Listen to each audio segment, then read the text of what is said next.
देश में अग्निपथ स्कीम को लेकर काफी विरोध प्रदर्शन हो रहे हैं। कई राज्यों में इसी विरोध प्रदर्शन ने हिंसक रूप तक ले लिया है। ट्रेनों को आग लगा दी गई है, पत्थरबाजी हुई, तोड़फोड़ हुई और झड़प की कई घटनाएं भी देश में हुई। देश में हुए तमाम विरोध प्रदर्शनों के बीच में बिहार सबसे ज्यादा सुर्खियों में रहा है। बिहार से ही सबसे ज्यादा आगजनी, हिंसक विरोध प्रदर्शनों और झड़प की खबरें सामने आई, उनकी तस्वीरें सामने आई। लेकिन इससे इतर अग्निपथ मुद्दे पर बिहार में राजनीति भी काफी तेज हो गई। हम इस वीडियो में बात करने जा रहे हैं कि बिहार में अग्निपथ को लेकर क्या राजनीति हो रही है और किस दल का आखिर क्या स्टैंड है। साथ ही छात्रों को भड़काने के पीछे आखिर राजनीतिक दल का हाथ माना जा रहा है।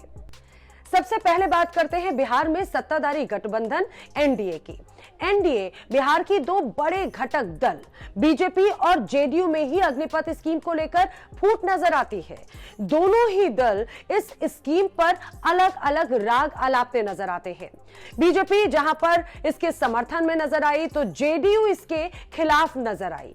बिहार बीजेपी प्रदेश अध्यक्ष के घर पर बीजेपी दफ्तर समेत कई बीजेपी विधायकों पर हमले हुए और इस हमले के बाद में प्रदेश अध्यक्ष संजय जायसवाल ने कहा कि हमला हुआ और पुलिस मूक दर्शक बनी देखती रही।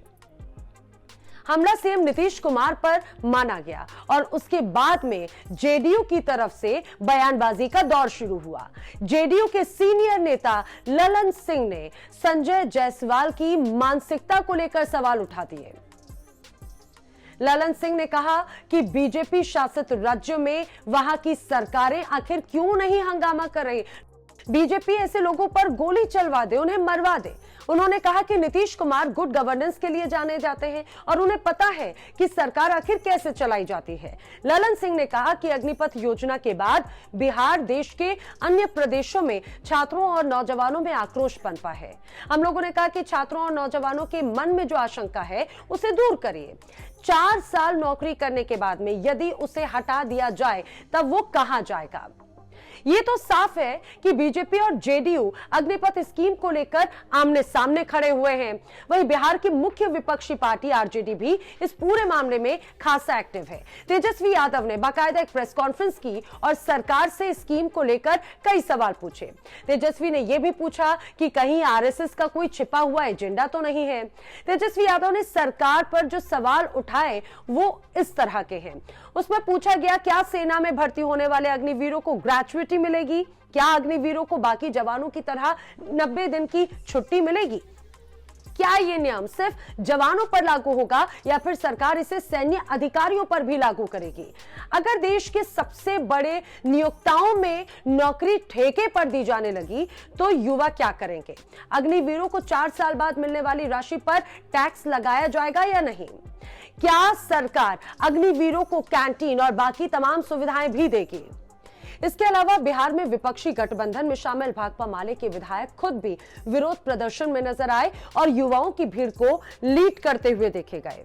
कई जगहों पर हुई हिंसा के लिए भी लेफ्ट के ही विधायकों को जिम्मेदार माना जा रहा है, जिसमें दानापुर हिंसा भी शामिल है। आपको यह भी बता दें कि बिहार देश के उन राज्यों में से है जहां से सेना को सबसे ज्यादा जवान मिलते हैं, यानी कि भर्ती में भी बिहार के युवा आगे रहते हैं। शायद यही कारण है कि बिहार में सबसे ज्यादा उग्र प्रदर्शन देखने को मिले। रिपोर्ट्स की माने तो बिहार वो राज्य है जहां पर 1 लाख से ज्यादा जवान तीनों सेनाओं में है।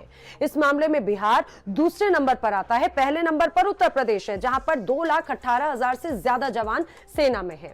इनके बाद में नंबर आता है राजस्थान का, जहां पर 1 लाख जवान तीनों सेनाओं में है। अब जब ये आंकड़े इतने बड़े हैं, इतने व्यापक हैं और मुद्दा भी इतना बड़ा हो गया है तो जाहिर है कि बिहार में राजनीति तेज होती जा रही है। और बिहार में ऐसा हो भी रहा है, जहां बीजेपी एक तरफ स्कीम के समर्थन में खड़ी है तो विरोध में तमाम दल खड़े होते हुए नजर आते हैं। ऐसे ही तमाम खास वीडियोस के लिए, तमाम अपडेट्स के लिए आप बने रहिए टाइम्स ऑन भारत के डिजिटल प्लेटफॉर्म के साथ। फिलहाल मुझे दीजिए इजाजत, नमस्कार। खबरों के पीछे की खबर पहुंचाते हैं हम, आपकी आवाज को मुद्दा बनाते हैं हम। टाइम्स नाउ नवभारत को यूट्यूब पर लाइव देखिए, सब्सक्राइब करिए और बेल आइकन जरूर दबाइए।